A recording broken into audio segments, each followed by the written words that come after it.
मंगलम भगवान वीरो मंगलम गौतमोदम मंगलम कुंदकुंदाख्यो जय मंगलम सर्वमंगलमांगल्यं सर्वकल्याणकारकं प्रधानं सर्वधर्माणां जयं जयतु शासनं जयं जयतु शासनं मंगलमय मंगलकरं वीतरागविज्ञान नमो ताहि जाते करि मंगल करि हो महांत करन को काज याते मिले समाज सब पावे निज पद राज।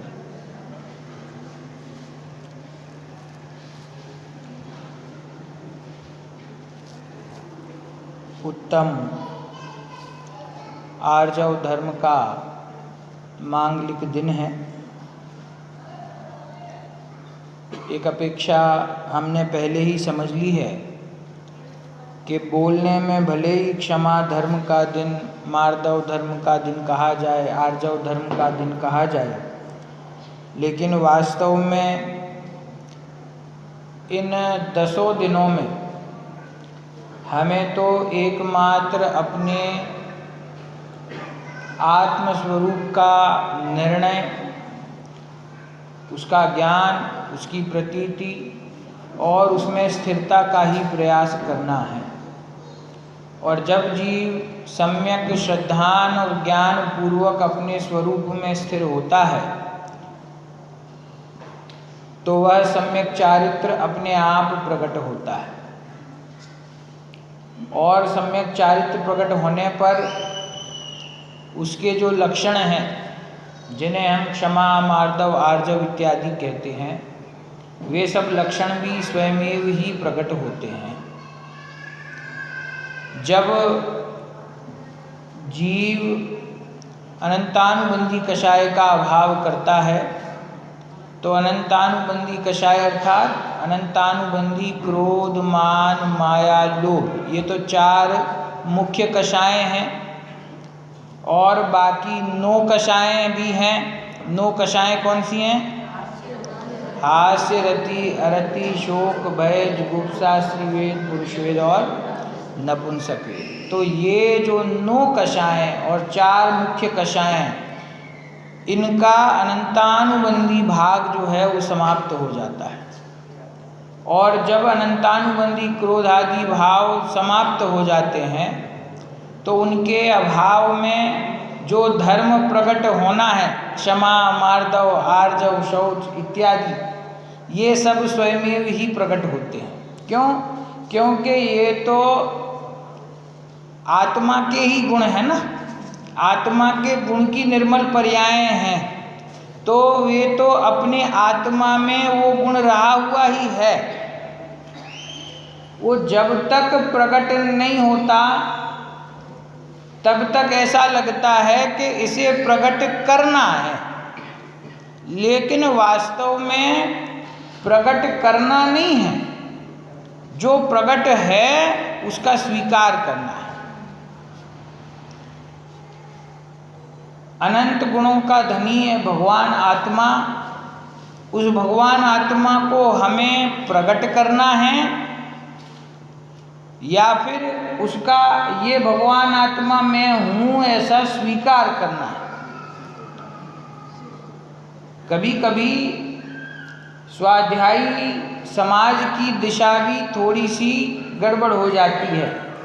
वो इस प्रयत्न में लग जाता है कि मुझे अशुद्धता दूर करके शुद्धता प्रकट करनी है, मुझे अपने आत्मा को ढूंढना है, मुझे अपने आत्मा की शोध करनी है।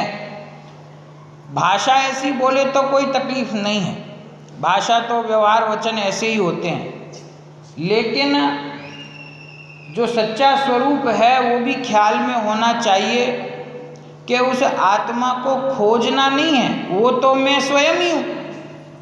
खोजना तो किसी तीसरे आदमी को पड़े ना, है? कोई अन्य व्यक्ति है, मुझे जिसकी आवश्यकता है तो मैं उसको खोजूं। और मैं जो स्वयं ही हूँ उसको मैं क्या खोजूं? उसमें खोजना किसको है और खोजेगा कौन? दो होने भी तो चाहिए ना। मैं खोजने वाला हूँ तो खोजना किसको है? कि स्वयं को ही खोजना है। तो इसका अर्थ क्या हुआ कि ये तो सिर्फ व्यवहार वचन है, भेद पूर्वक कहा जाता है ऐसा कि मुझे अपने आप को ढूंढना है। ढूंढना क्या है? मैं जो हूँ वही उसका स्वीकार करना है ना। माला जपते ना, भगवान के नाम की माला जपते हैं, तो मैं ऐसी माला जपूं कि मैं गायक हूँ, मैं गायक हूँ, मैं गायक हूँ, तो कोई कहेगा साहब ये क्या करते हो आप? कि अगर मैं माला नहीं जपूंगा तो मैं भूल जाऊंगा कि मैं गायक हूँ। तो सब आप हंसोगे कि नहीं कि ये कैसा पागलपन है?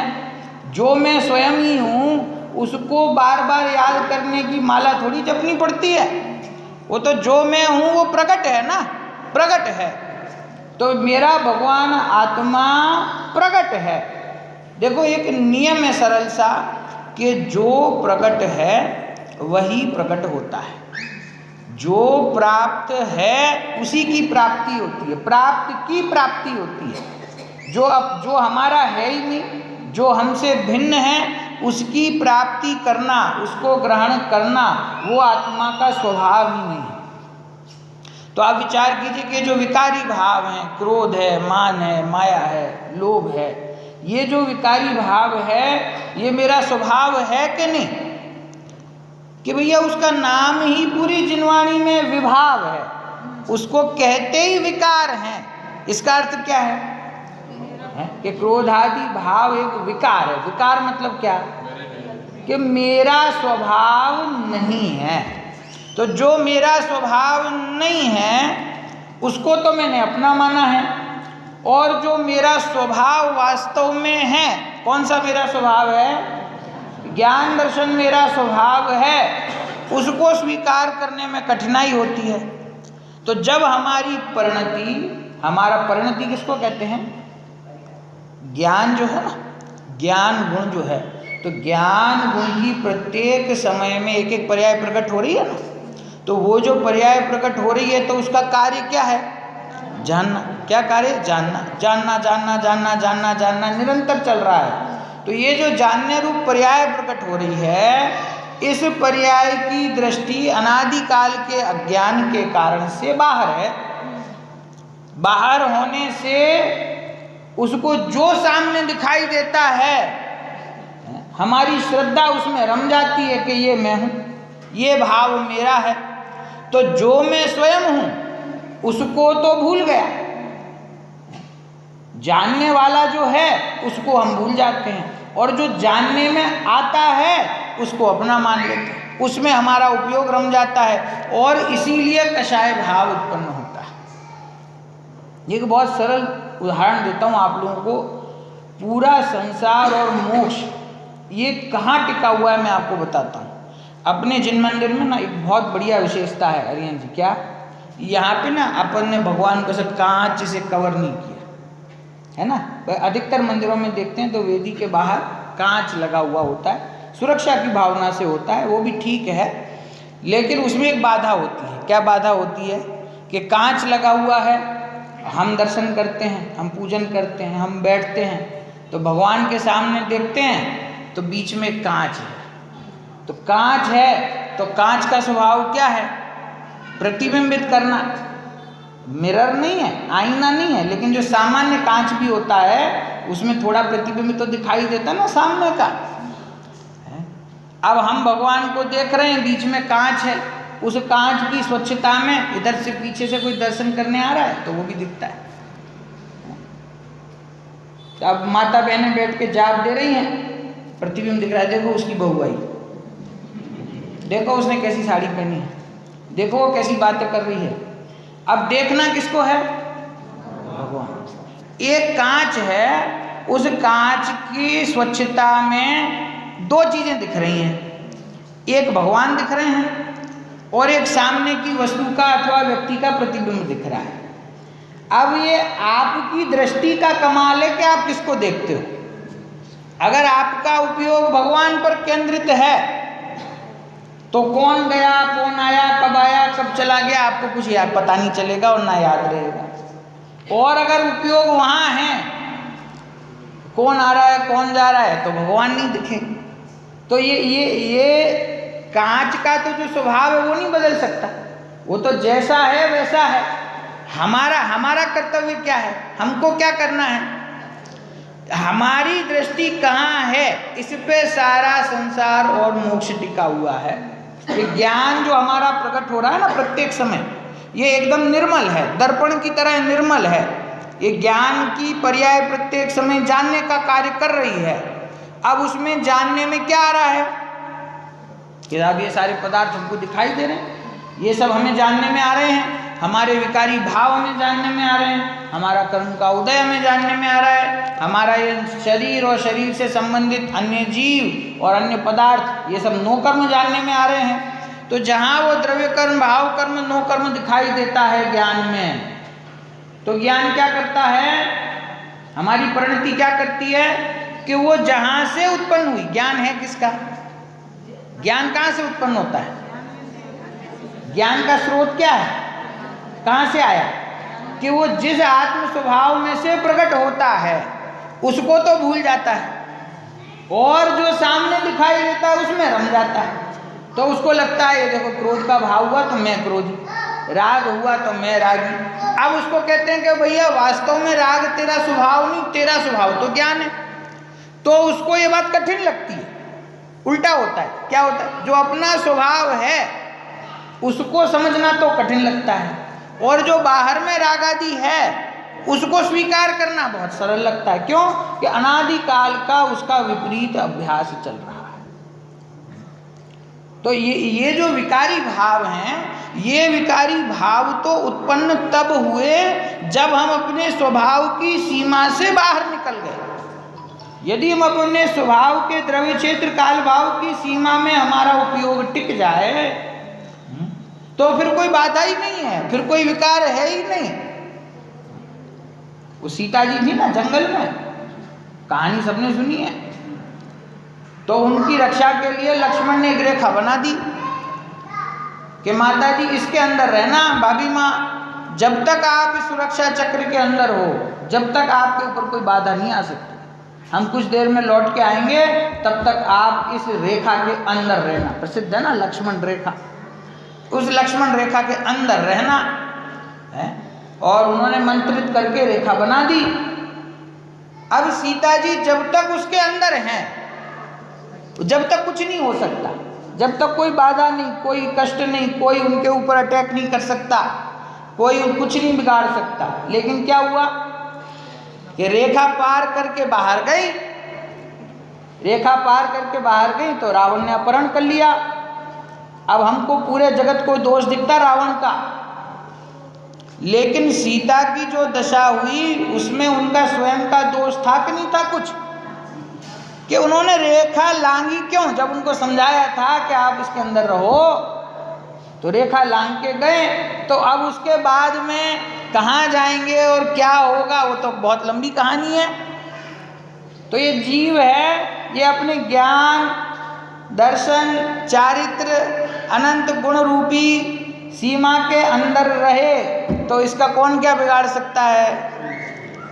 क्योंकि जगत में 6 द्रव्य हैं, कोई दूसरा द्रव्य किसी द्रव्य को स्पर्श नहीं करता। मोक्ष में प्रकाशक की पंक्तियां हैं कि नहीं, एक द्रव्य दूसरे द्रव्य से अत्यंत भिन्न, ये हमारा मूल सिद्धांत है। जब तक हम अपने स्वभाव में हैं, जब तक हमारा कौन क्या बिगाड़ सकता है? विकारी भाव कहाँ से आएगा? कर्म का उदय कहाँ से आएगा? ये सब घटनाएं कब घटती हैं, ये दुर्घटनाएं कब शुरू होती हैं कि हमने अपने ज्ञान स्वभाव की सीमा लांगी, जहाँ हमने स्वीकार किया कि नहीं ये परद्रव्य मैं हूँ, ये शरीर मैं हूँ, ये राग मैं हूँ, वहीं से इसको सारी वक्रता, सारा विकारी भाव इसका प्रारंभ होता है ना। वास्तव में किसी भी विषय के मूल तक पहुंचने का अपना प्रयास होना चाहिए। उत्तम मार्दव धर्म हो या उत्तम आर्जव धर्म हो। उत्तम आर्जव धर्म का दिन है, और आर्जव धर्म में हमने क्या समझा? आर्जव शब्द कैसे बनता है? ऋजुता। ऋजुता का भाव उसको कहते हैं आर्जव, है ना। और ऋजुता मतलब सरलता, कि मन वचन काय की एकता होना उसका नाम आर्जव है।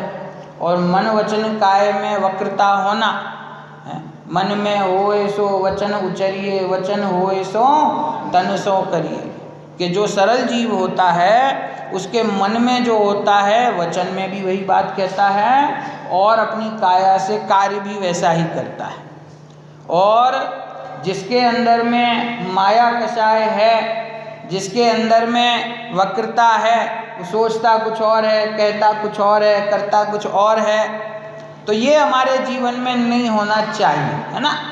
ऐसी परिभाषा हमने आर्जव धर्म की समझी है, ठीक है।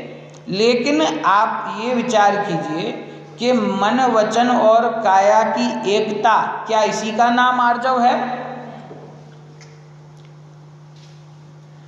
विचार कीजिए इसका। एक बुरा व्यक्ति मन से खराब सोचता है, वचन भी खराब बोलता है और कार्य भी वैसा ही खराब करता है, तो क्या मैं उसको आर्जव धर्म का धनी मान लूं? क्यों? उसके मन में जो था वही बोला। मन में आया कि इसको मारना है, मुंह से भी कह रहा है तेरा खून कर दूंगा और कर भी दे, तो मन वचन काय की एकता हुई कि नहीं हुई? तो इसको आर्जव धर्म कहेंगे? ये तो स्थूल परिभाषा है।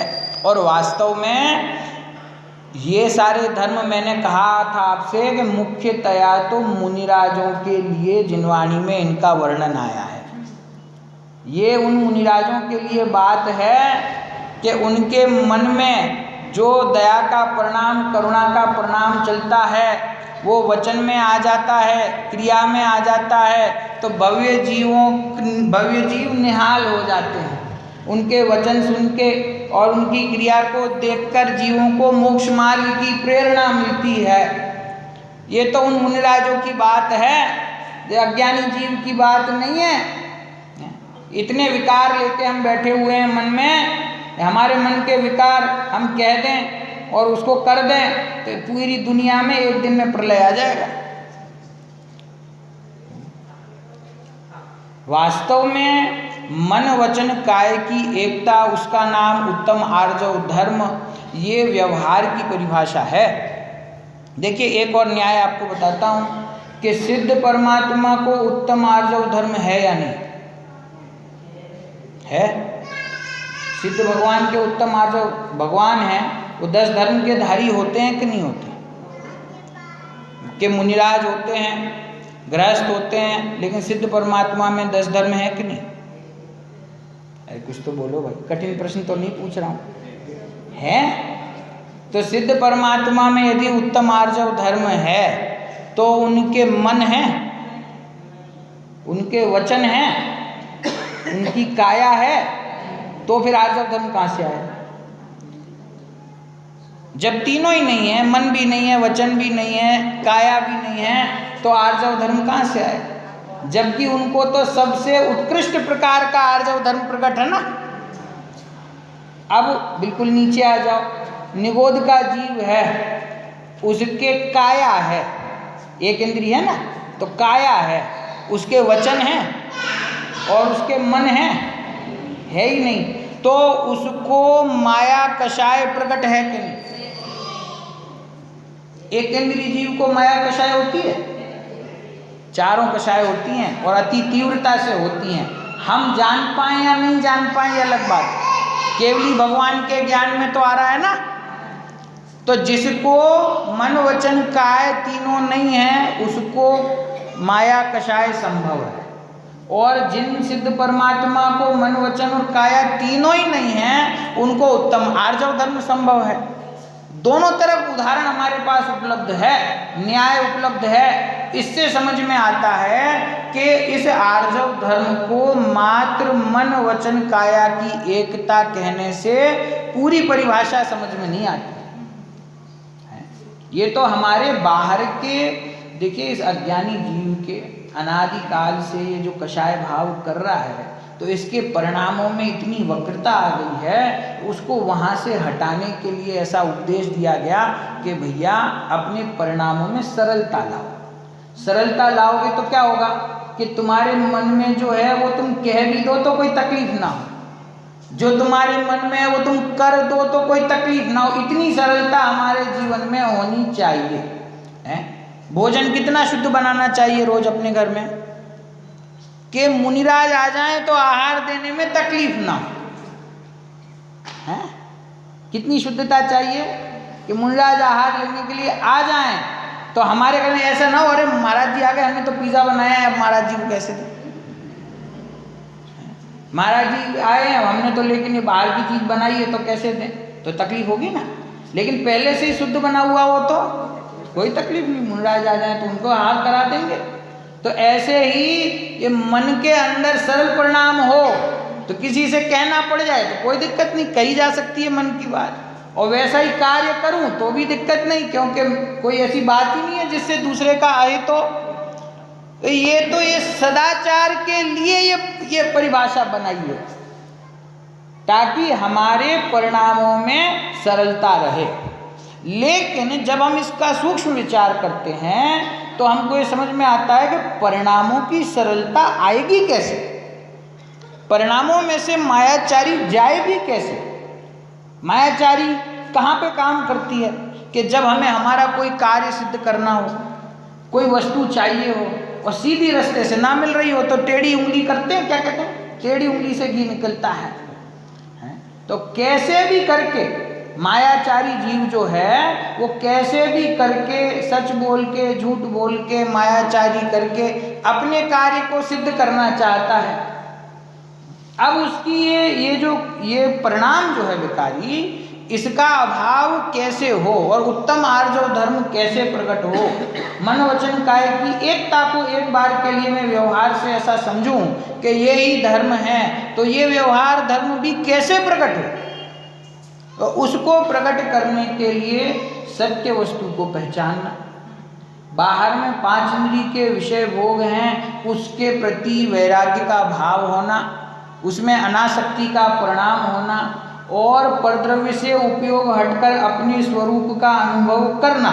जब तक ये कार्य नहीं होगा तब तक कषाय भाव उत्पन्न हुए बिना नहीं रहेगा। क्योंकि कषाय भाव के उत्पन्न होने का कारण क्या है, जब जीव मिथ्यात्व के कारण पर पदार्थ को इष्ट और अनिष्ट मानता है, अच्छा और बुरा मानता है, तब उसके राग और द्वेष रूपी कषाय भाव उत्पन्न होता है। तो जिस मिथ्या अभिप्राय के कारण से कषाय भाव होता है, उस मिथ्या अभिप्राय को दूर करने का प्रयत्न हम ना करें और सिर्फ ये सोचें कि हमारी माया कषाय दूर हो जाए और आर्जव धर्म प्रकट हो जाए, तो ऐसा संभव नहीं। उसके मूल स्रोत को हटाना पड़ेगा, है ना। मैं ना गुजरात में रहता हूँ, तो गुजरात में शराबबंदी है, आपने सुना है ना, शराबबंदी है। वहाँ कोई शराब की दुकान नहीं होती, वहाँ पे कहीं शराब मिलती नहीं, कोई शराब पीता नहीं है। अगर कोई पीता हुआ पाया जाए तो पुलिस पकड़ के ले जाती है, ठीक है। अब अगर सरकार शराब की एक फैक्ट्री लगा दे, प्रोडक्शन चालू कर दे, बनाना चालू कर दे, बांटना चालू कर दे, लेकिन नियम ये बनाए रखे कि कोई पिएगा नहीं, पिएगा तो पकड़ लेंगे। अब यही हो रहा है ना। उस सिगरेट का पैकेट में सबको ये प्रश्न होता है, उस सिगरेट के पैकेट के ऊपर में गंदा सा चित्र बना देते हैं कैंसर का, गला फटा हुआ, गाल फटा हुआ है, और उस पर लिख देते हैं कि सिगरेट पीना स्वास्थ्य के लिए हानिकारक है, इससे कैंसर होता है। समझ में आया। सिगरेट के पैकेट पे आप फोटो दे सकते हो, आप ये वार्निंग दे रहे हो कि ये सिगरेट मत पियो, तो भैया बनाते क्यों, बनाने की परमिशन क्यों देते? अगर ये इतनी नुकसानदायक चीज़ है तो फिर सरकार उसको बनाने क्यों देती है? जब बनाने देगी और ये कहेगी कि पीना नहीं, तो ऐसा कैसे संभव है? जो उसका मूल स्रोत है उसका निषेध ना करे, पेड़ की जड़ को ना काटा जाए और पत्तियों से द्वेष किया जाए कि पत्तियां क्यों आ जाती हैं बार बार, तो भैया वो तो आएंगी। जब मूल स्रोत जिंदा है तो उसका फल तो मिलेगा। तो मूल स्रोत यहाँ मिथ्यात्व है, वो मिथ्यात्व पे तो ध्यान नहीं हमारा, प्रोडक्शन तो चालू है निरंतर। और बाहर में सोचता है कि अरे मेरे को आज गुस्सा आ गया, क्यों आ गया, आज मुझे मान कषाय हुई, नहीं होनी चाहिए थी, आज ये मायाचारी का परिणाम आया, ये खोटा है। ये मायाचारी का परिणाम आए बिना रहेगा नहीं ना, क्योंकि उसका जो प्रोडक्शन है वो तो अंदर चालू है, उसकी फैक्ट्री तो अंदर में चल रही है, तो वो जाएगा कहाँ, वो तो निकल के आएगा ही परिणामों में। और देखो परिणामों का एक स्वभाव है, परिणति का एक स्वभाव है कि वो आपके अभिप्राय का अनुसरण करती है। आपके परिणाम आपके अभिप्राय का आपका जो श्रद्धान है ना उसका अनुसरण करते हैं। यदि मेरे श्रद्धान में ये बात बैठी हुई है, अभय कुमार जी ना, पंडित अभय कुमार जी, उनका एक प्रसिद्ध विषय है क्रिया, परिणाम और अभिप्राय, आपने कभी सुना हो। एक उदाहरण उसमें से मैं आपको देता हूँ कि जैसे किसी व्यक्ति को डायबिटीज हुआ और डॉक्टर को दिखाने गया, तो डॉक्टर ने कहा कि भैया बहुत हाई लेवल की शुगर है। किसको हाई लेवल मानते हैं? 300 के ऊपर, 400 के ऊपर। तो 400 की शुगर है आपको, एक शक्कर का दाना, मीठे का एक दाना आपके लिए जहर के समान है।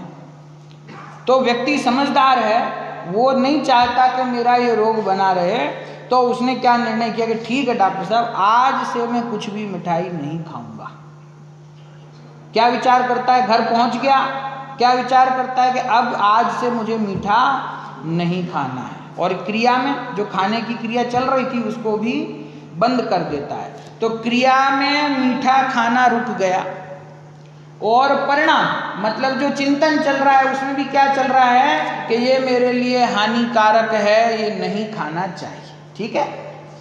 लेकिन अभिप्राय में मीठा खाने से मजा आता है, ये जब तक पड़ा हुआ है तब तक उसके परिणाम अपनी जगह स्थिर नहीं रह पाते। एक एक घर में ये अनुभूत विषय है, जिसको डायबिटीज है, पापा को, चाचा को, अंकल को, रह के थोड़ा ही लड्डू ले लूं, आप देख रहे हो तो आपसे मांग लेंगे, और नहीं देख रहे हो तो चुपके से खा लेंगे किचन में घुस के, हैं? क्यों होता है ऐसा? उसके अभिप्राय में पड़ा हुआ है ना कि इसमें सुख है। तो डॉक्टर ने मना किया है और खुद को भी पता है कि नुकसान होगा, तो भी परिणाम वहीं जाता है, अरे थोड़ा मिल जाए तो मजा आ जाएगा, खा लिया जाए। अगर मान लो 6 महीने बाद, 8 महीने बाद, साल भर बाद उसकी डायबिटीज ठीक हो जाए, पूरी ठीक हो जाए, तो वो लोग वापस मीठा खाएगा कि नहीं खाएगा? खाएगा। क्यों खाएगा? क्योंकि उसके परिणाम में पड़ा हुआ है, परिणाम में नहीं, उसके अभिप्राय में पड़ा हुआ है कि इसमें सुख है। तो जहाँ अभिप्राय होता है वहाँ पे परिणाम दौड़ता है, ये परिणाम का स्वभाव है। ये बच्चे बैठे हैं, इनको नियम दिला दिया होगा कि 10 लक्षण पर्व बेटा आलू नहीं खाना, अवक्ष नहीं खाना है। अब उसको खाने में आता तो मजा है, लेकिन अभी 10 दिन उसको नियम दिला दिया जबरदस्ती के नहीं खाना, अब वो चुपचाप अकेले में दिन गिनता है, क्षमा निकल गया, मारदव निकल गया, आज आरजव हो गया, अब 7 दिन बचे।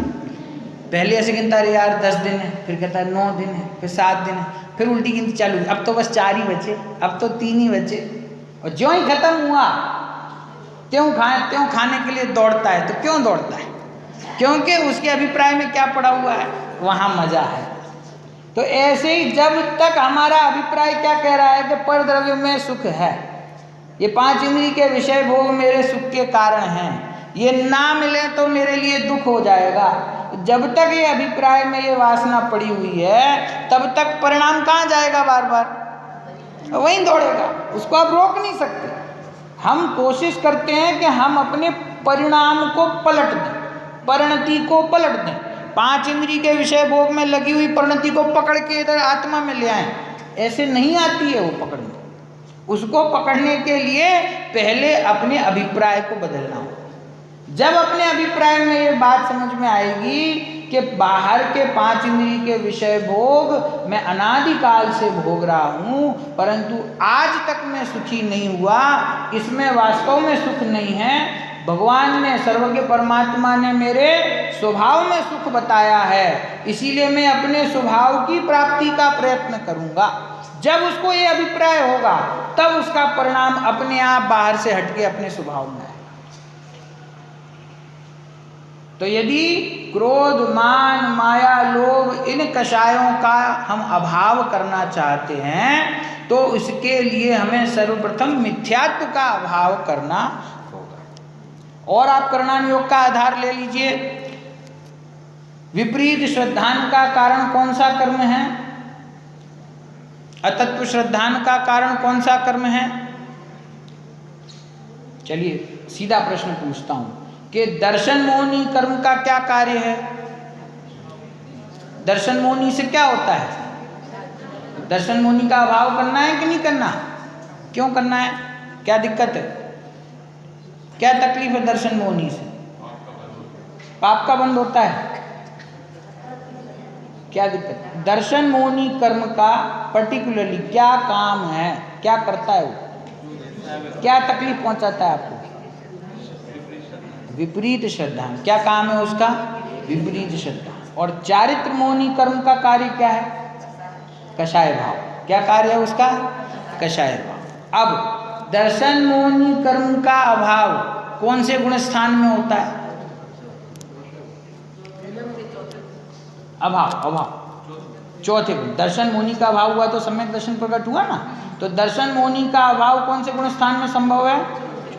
और चारित्र मोहनी का गिनो। चारित्र मोहनी कहां तक होता है? 10वें गुण स्थान तक। 12वें गुण स्थान का नाम क्या है? क्षीण मोह। क्षीण मोह है। तो इसका अर्थ क्या हुआ कि जब मोह का अभाव होता है तो 12वां गुण स्थान प्रकट होता है। मतलब 10वें गुण स्थान के अंत समय में या 12वें गुण स्थान का प्रथम समय कहें, तब जाकर के चारित्र मोहनी का संपूर्ण रूप से अभाव होता है। और दर्शन मोहनी का चौथे गुण स्थान में अभाव होता है। लेकिन हम दर्शन मोहनी का ध्यान नहीं देते। हम चाहते हैं चारित्र मोहनी मिट जाए, कषाय भाव खत्म हो जाए। तेरा कषाय भाव खत्म होगा कैसे? दर्शन मोहनी है ना साहब, वो क्या बोलता है पता है? चारित्र मोहनी का नाश करने के लिए मेरी लाश पे से गुजरना पड़ेगा। मैं छूने नहीं दूंगा चारित्र मोहनी को। नहीं समझे? वो सुरक्षा में लगा हुआ है उसकी। जब तक दर्शन मोहनी का अभाव नहीं करोगे, चारित्र मोहनी का अभाव नहीं हो सकता। कर्म बंध के कारण कौन कौन से हैं? 5 कारण कहे तत्वार्थ सूत्र में। कौन से? मिथ्यात्व, अविरति, प्रमाद, कषाय। 5 कारण हैं। ये ऐसा क्रम क्यों बनाया? मिथ्यात्व, अविरति, प्रमाद, कषाय और योग। ये ऐसा क्रम क्यों है? क्योंकि ये इसी क्रम से इनका अभाव होता है। पहले मिथ्यात्व जाता है, फिर अविरति जाती है, फिर कषाय जाती है, फिर योग जाता है। प्रमाद, मिथ्यात्व, अविरति, फिर प्रमाद, फिर कषाय और फिर योग। इसी क्रम से इनका अभाव होता है। इसका दूसरा अर्थ क्या है कि यदि मिथ्यात्व है तो इसका मतलब है बाकी के 4 तो हैं ही हैं। मिथ्यात्व गया तो फिर अविरति, प्रमाद, कषाय, योग बचा। फिर अविरति जाती है तो 3 बचते। क्रम है ये, ठीक है। अब पहले किसका अभाव करना पड़ेगा? मिथ्यात्व, फिर अविरति, फिर प्रमाद, फिर कषाय और फिर योग। योग कहाँ तक होता है? 13वें गुण स्थान का नाम क्या है? सयोग केवली। क्या नाम है? संयोग के सयोग, संयोग, सयोग केवली। सयोग केवली मतलब योग सहित। वो केवली परमात्मा कैसे हैं? योग सहित। और 14वें गुण स्थान का नाम अयोग केवली मतलब योग से रहित, ठीक है। तो योग कहाँ तक है? 13वें गुण स्थान तक। और मिथ्यात्व का अभाव कहाँ संभव है? 4थे गुण स्थान में। हम क्या प्रयत्न करते हैं? योगा क्लास ज्वाइन कर लो। वो सीधे 13वें गुण स्थान में जाना चाहता है। हम क्या प्रयत्न करते हैं? मेरे प्रमाद का नाश हो जाए, मेरे कषाय भाव चला जाए, अविरति को दूर करने के लिए मैं नियम ले लूँ, व्रत ले लूँ। पर जो पहला पॉइंट है, जो मिथ्यात्व नाम का महादुश्मन बैठा हुआ है, जो बैरी बैठा हुआ है, उसका ध्यान नहीं है। इसका अभाव कैसे करें हमें पता ही नहीं। मिथ्यात्व का अभाव करना जरूरी है, हमें तो ये भी नहीं लगता। अविरति का तो जरूरी है। 5 इंद्रिय के जीवों की हिंसा हमारे निमित्त से होती है, षटकाय के जीवों की उनकी हिंसा का त्याग करना और 5 इंद्रिय के जो विषय भोग हैं उसमें नियम धारण करना, ये तो हम करना चाहते हैं, अभी करना चाहते हैं। अविरति का त्याग करो, व्रत धारण करो। भाई व्रत कहाँ से है? अविरति का विपरीत वो व्रत है अथवा विरति है। तो अविरति दूर करना चाहते हैं, योग को ठीक करना चाहते हैं, प्रमाद दूर करना चाहते हैं, मिथ्यात्व छोड़ना नहीं चाहते, जबकि इन 5 का जो मूल कारण है वो मिथ्यात्व है।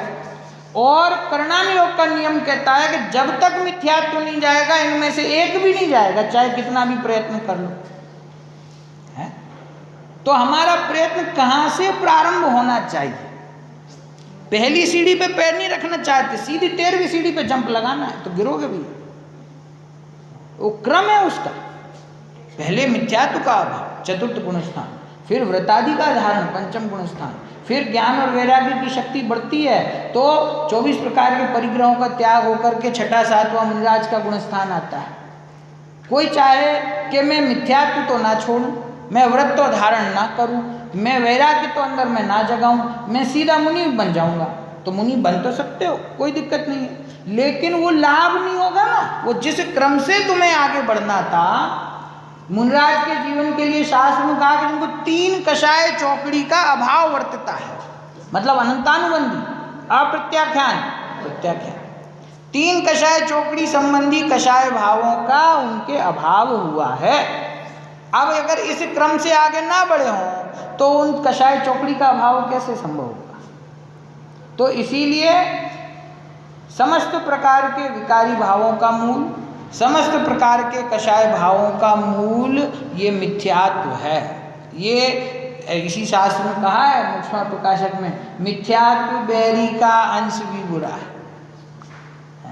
इसका अंश मात्र भी हमारे जीवन में रहे तो हम सुख की प्राप्ति नहीं कर सकते हैं। इसीलिए कोई सा भी धर्म का दिन हो, बात यही समझनी पड़ेगी कि पहले में पहला कर्तव्य यदि मेरा कोई है तो वो है सम्यक दर्शन प्रकट करना। देखो हमारा संस्कार ऐसा होता है कि सम्यक दर्शन की ज्यों ही बात आती है तो हमको ऐसा लगता है कि हाँ करना तो है, लेकिन कभी ना कभी हो ही जाएगा धीरे धीरे। तो कठिन काम है ना, सम्यक दर्शन करना तो कठिन है। धीरे धीरे धीरे धीरे सीखेंगे, पढ़ेंगे, व्रत करेंगे, उपवास करेंगे, भगवान की भक्ति करेंगे, धीरे धीरे धीरे एक दिन हो जाएगा, बुढ़ापा आने तक तो हो ही जाएगा। तो सम्यक दर्शन के प्रति हमको ऐसा बैठा हुआ है कि बहुत कठिन काम है, और बाकी सारी क्रिया करना, व्रत करना, उपवास करना, भक्ति करना, तीर्थ यात्रा करना, मंदिर बनाना, ये सरल लगता है कि ये तो सामने तुरंत हो सकता है। लेकिन इन सब कार्यों में तो आपको शरीर को हिला के कुछ करना तो पड़ेगा। लेकिन सम्यक दर्शन के लिए क्या करना पड़ेगा? सम्यक दर्शन के लिए कुछ नहीं करना। सम्यक दर्शन तो अंतरंग में प्रकट होने वाला सच्चा श्रद्धान है। जो वस्तु जैसी है, उसका जैसा स्वरूप है, उसको वैसा स्वीकार करना, बनाना भी नहीं है।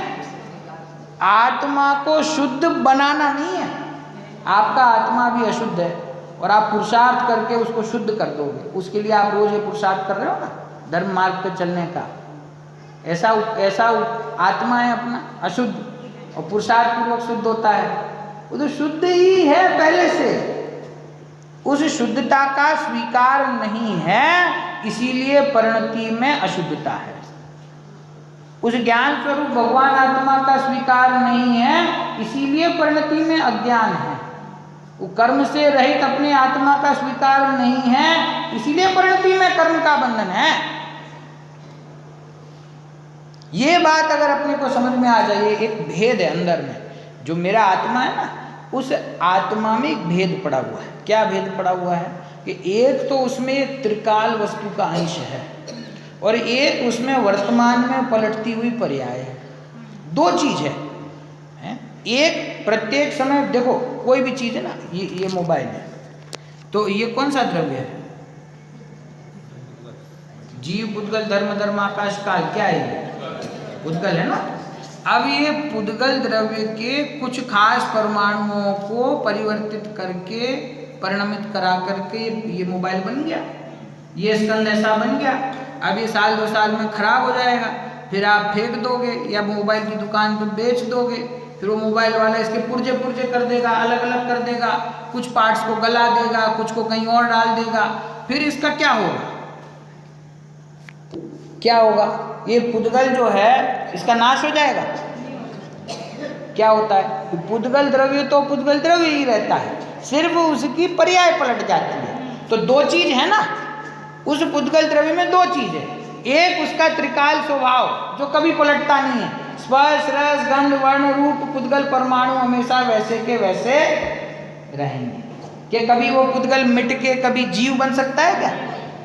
कभी धर्म द्रव्य में पलट जाए, अधर्म द्रव्य बन जाए, ऐसा संभव नहीं है। वो उसका त्रिकाल स्वभाव है, जड़पना है, वो उसका त्रिकाल स्वभाव है, वो पलटता नहीं। तो पलटता क्या है कि उसकी पर्याय पलटती है ना। तो अब ये पहले एकदम नया था, अब इसका कांच टूट गया।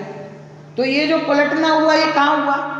ये पुद्गल द्रव्य टूट गया कि उसकी पर्याय टूट गई?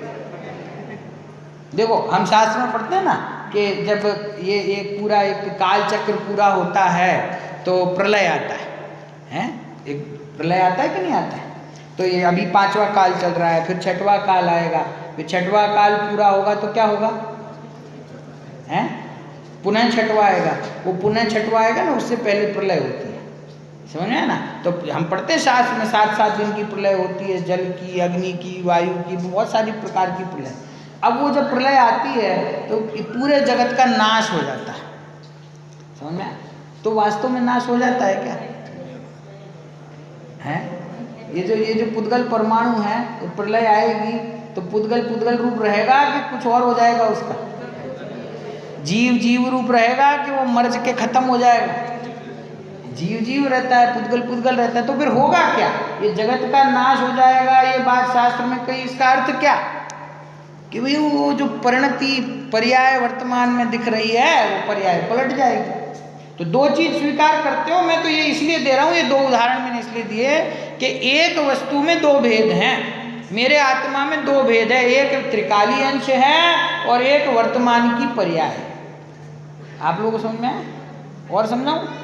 रामचंद्र जी थे और लक्ष्मण जी थे, तो उनको बचपन में छोटे थे तो गुरुकुल में पढ़ने भेज दिया।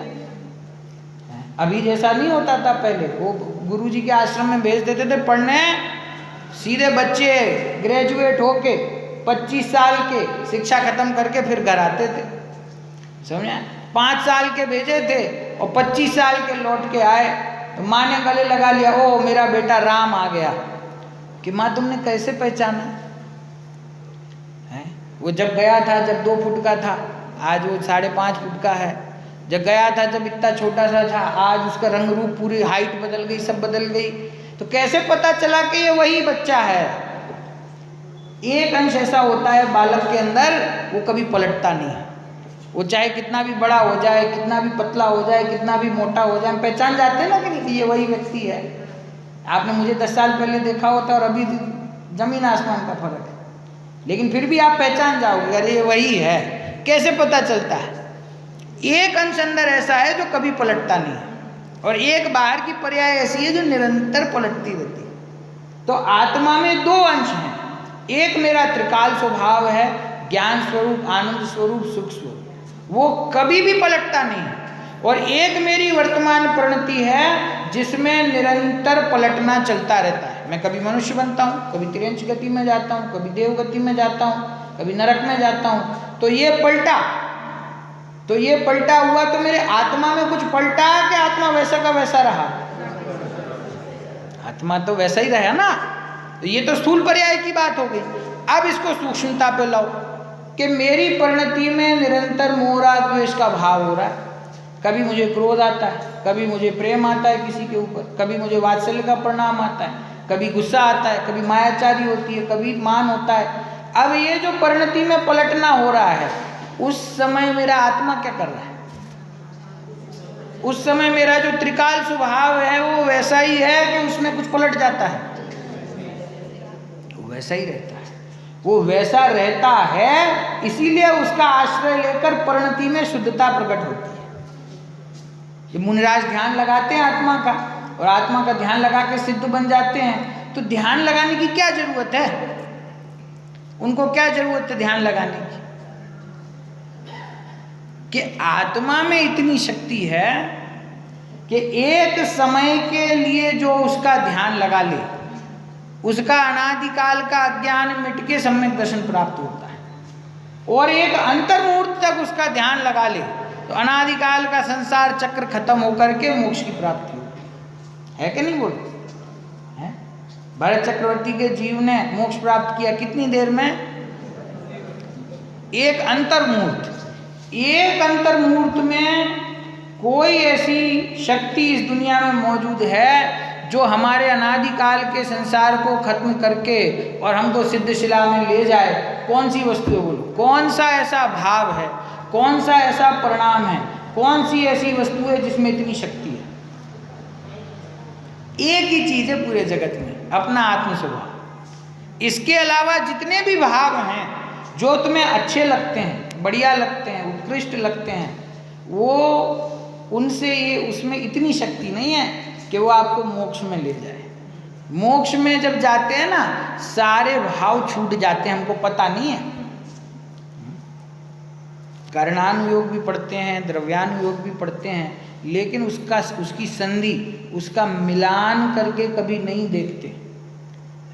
पुण्य भाव जब हम करते हैं तो ऐसा लगता है कि इसके फल में हमें मोक्ष की प्राप्ति हो जाएगी, लेकिन जब विचार नहीं करते कि आपने कहा कि 12वें गुण स्थान में आकर के संज्वलन कषाय भी खत्म हो गई। संज्वलन कषाय संबंधी क्रोध, मान, माया, लोभ, हास्य, रति, शोक, बैज, गुप्सा, श्रीवेद, पुरुषवेद सब खत्म हो गया। अब वहाँ के उसके बाद भगवान कैसे हो गए? पूर्ण वीतरागी। कैसे हो गए? पूर्ण वीतरागी। तो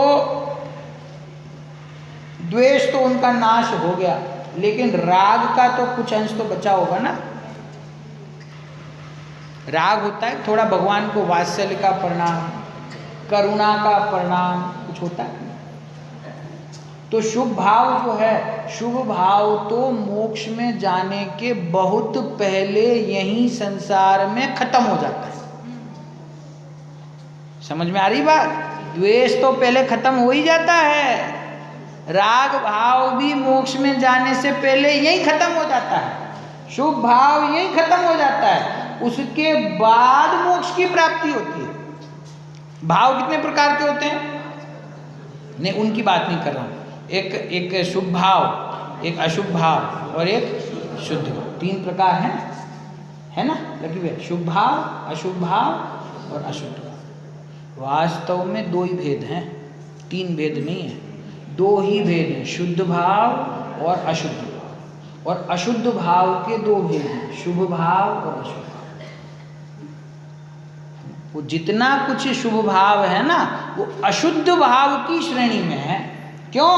क्योंकि यदि वो शुद्ध भाव होता तो वो मोक्ष में जीव के साथ रहना चाहिए, लेकिन वहां नहीं है, वो भाव समाप्त हो चुका है। इससे क्या पता चलता है कि वो जो राग का परिणाम है वो मेरा नहीं है, वो मेरा स्वभाव नहीं है, वो शुद्ध भाव भी नहीं है। क्योंकि जितनी जितनी शुद्धता जीव की है वो तो जीव के साथ सिद्ध दशा में रहती है, और जितनी अशुद्धता है वो सारी यहाँ छूट जाती है। तभी तो उसी का नाम तो मोक्ष है। मोक्ष किसका नाम है? कि 8 कर्मों का अभाव हो जाना। और 8 कर्मों तो बाहर में जड़ है, अंदर में क्या होता है कि मोह राग द्वेष का जो विकारी भाव है उसका अभाव हो जाना। उसी का नाम तो वीतरागी है, कि बीत गया है जिनका राग और द्वेष। और राग और द्वेष कहने से समस्त विकारी भाव उसमें ग्रहण हो जाते हैं। तो वे राग द्वेष भाव तो इसी संसार में छूट जाते हैं, इसीलिए वो तो मेरे भाव हैं ही नहीं। ऐसे अपने आत्मा के अंदर में ये 2 भावों को पकड़ना सीखना है। ये वर्तमान परिणति का विकार देख करके जीव को हमेशा के लिए विकारी नहीं माना जा सकता है।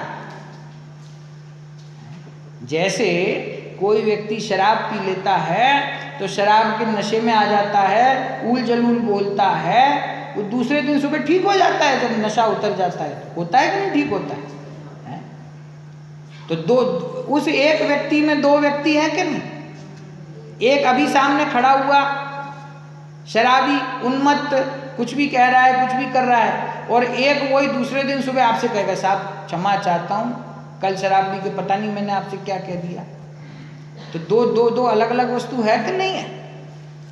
तो ये जीव है, मोह महामद पियो अनादि, भूल आपको भरमतवादी। अनादिकाल से मोह की मदिरा पी है, लेकिन ये उतर जाती है। ये मेरा स्वभाव नहीं है। जब हम अपने स्वभाव का आश्रय लेते हैं तो ये मोह भाव का नाश हो जाता है। नशा मुक्ति केंद्र में भेज देते हैं तो नशे की लत छूट जाती है। अपने स्वभाव में आ जाओ तो मोह रूपी नशे की लत छूट जाएगी। तो ऐसा वस्तु का स्वरूप है कि कषाय भाव का अभाव करना, और उस कषाय भाव के अभाव से धर्म का प्रकट होना। उत्तम आर्जव धर्म का प्रकट हुआ, कैसे हुआ? मायाचारी के अभाव पूर्वक आर्जव धर्म की प्राप्ति होती है। ठीक बात है, वास्तव में वो मायाचारी का अभाव होगा कैसे, उसका विचार हमको करना चाहिए।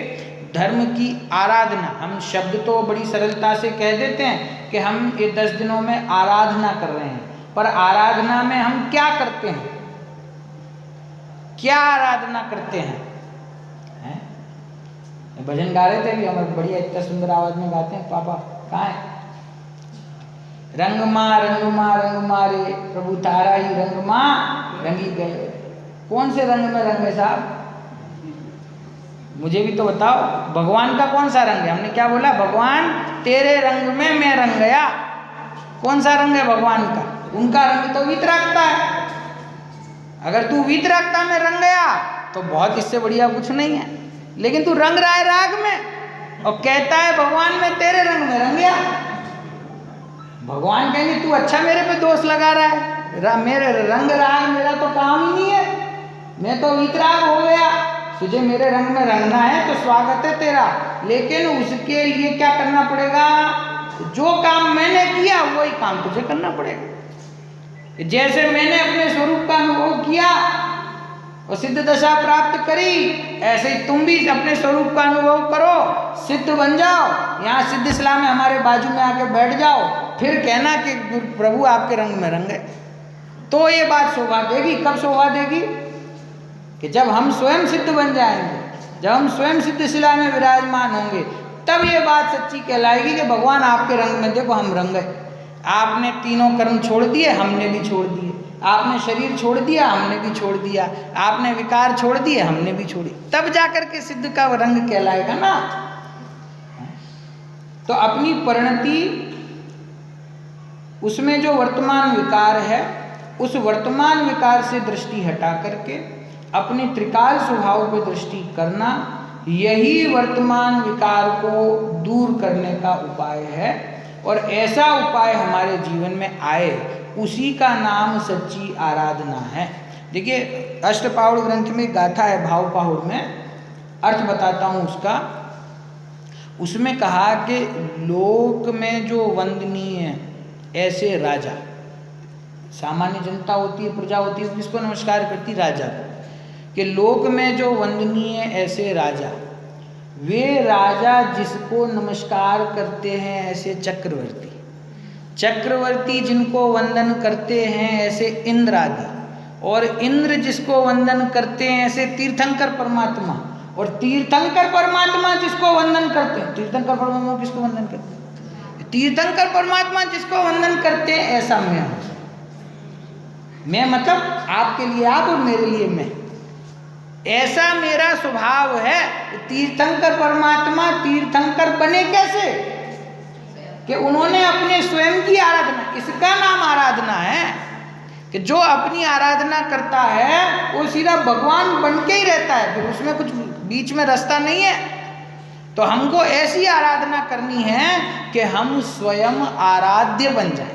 आराधना कब सफल होगी? जब हम स्वयं आराध्य बन जाएं, उसका नाम सच्ची आराधना है।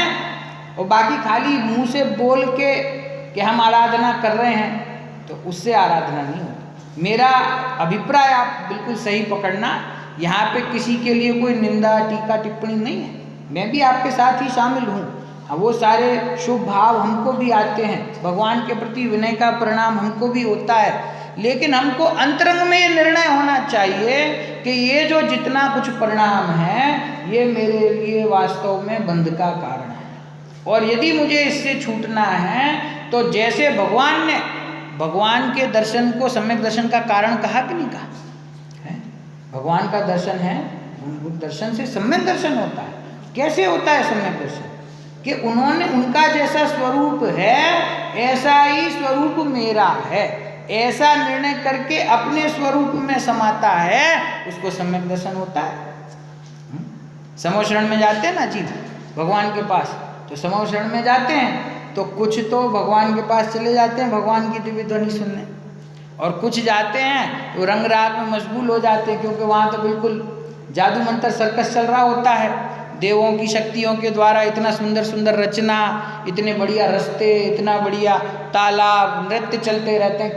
कितना बड़ा होता है समूह शरण, वर्णन आप पढ़िए हैं। बावड़ी में झांक के देखे तो अपने साथ साथ भाव दिखाई दे रहे हैं, तो आधे लोग तो इसी चमत्कार में ही रुक जाते हैं।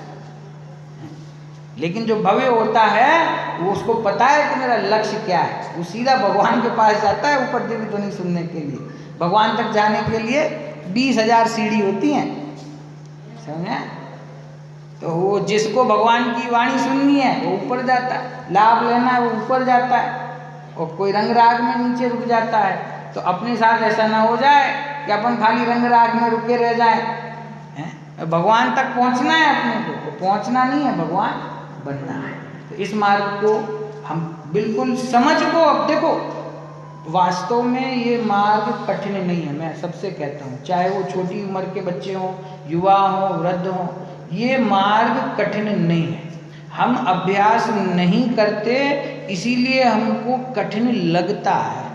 आप धर्म के नाम पर जितने भी कार्य करते हैं उन सब में सबसे सरल है अपने आत्मा के स्वरूप को समझना, पर उसके लिए ईमानदारी से कम अगर आप प्रारंभिक अवस्था में भी है ना तो 6 महीने का समय इसमें चाहिए। 6 महीने आप शास्त्र का अभ्यास कीजिए। पंडित जी यहाँ पर मौजूद हैं, सत्संग आप कर ही रहे हैं, मुझे पता है, मुझे कोई उपदेश देना नहीं है इस बात का। आप वर्षों से अभ्यास कर रहे हैं, वो अभ्यास अपना छूटना नहीं चाहिए, और निरंतर अपना अभिप्राय जो है वो दृढ़ होना चाहिए। निरंतर हमें अपने स्वभाव के नज़दीक पहुंचने का प्रयत्न करना चाहिए, और बाहर में जो हो रहा है शुभ भाव अशुभ भाव जो होता है वो स्वयं होता है, उसको आप कर नहीं सकते और उसको आप रोक नहीं सकते, ये सच्ची बात है। वो परिणाम जो आना है ना जिस समय, वो अपनी योग्यता से आता ही है, आए बिना रहता नहीं है। लेकिन यदि आप उसके ज्ञाता बन गए कि मैं तो जानने देखने वाला हूँ, मैं करने वाला नहीं हूँ, तो वो परिणाम आएगा और चला जाएगा, और आप ज्यों के त्यों अप्रभावी रह जाओगे। इस प्रकार का सुंदर मार्ग है, विशेष चर्चा कल करेंगे, अभी समय हो गया है।